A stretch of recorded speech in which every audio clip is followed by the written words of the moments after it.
I've gone walking and talking in a little bit different place today, upstairs. Anyway, I was reading in Deuteronomy 29, and I came across something that was kind of interesting to me. God is reestablishing the covenant with the people because in Exodus 24, He'd established it with the people that were going into the wilderness just out of Egypt.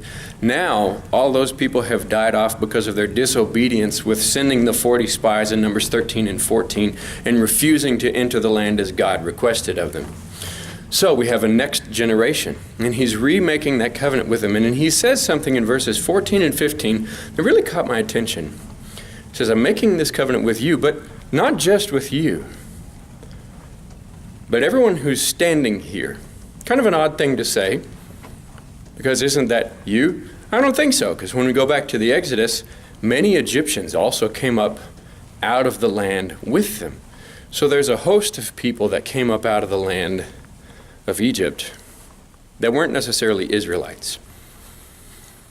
So there's other people than just the Israelites with the, quote, magic DNA.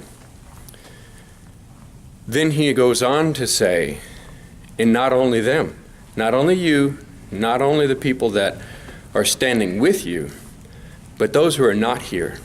That's even more strange to me. Why would you make a covenant with someone who's not even there? But I think the point is, there will be those that are not necessarily a part of this community that will be a part of the covenant. Why? Because they come to know who God is. They come to love God and obey Him.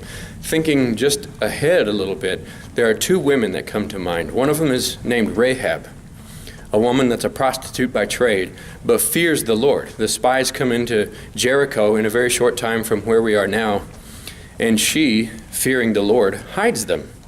Then I think about Ruth, a Moabitess, and as we're reading along very recently, has mentioned that the Moabites are not people to associate with because of the way they treated the Israelites.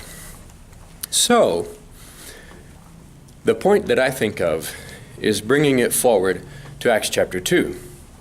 If you look in verse 39, Peter says, the promise is not just for you, but also for your children and those who are far off.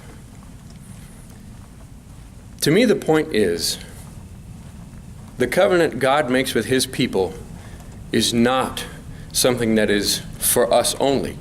It is not something that we keep to ourselves. It is something to be shared.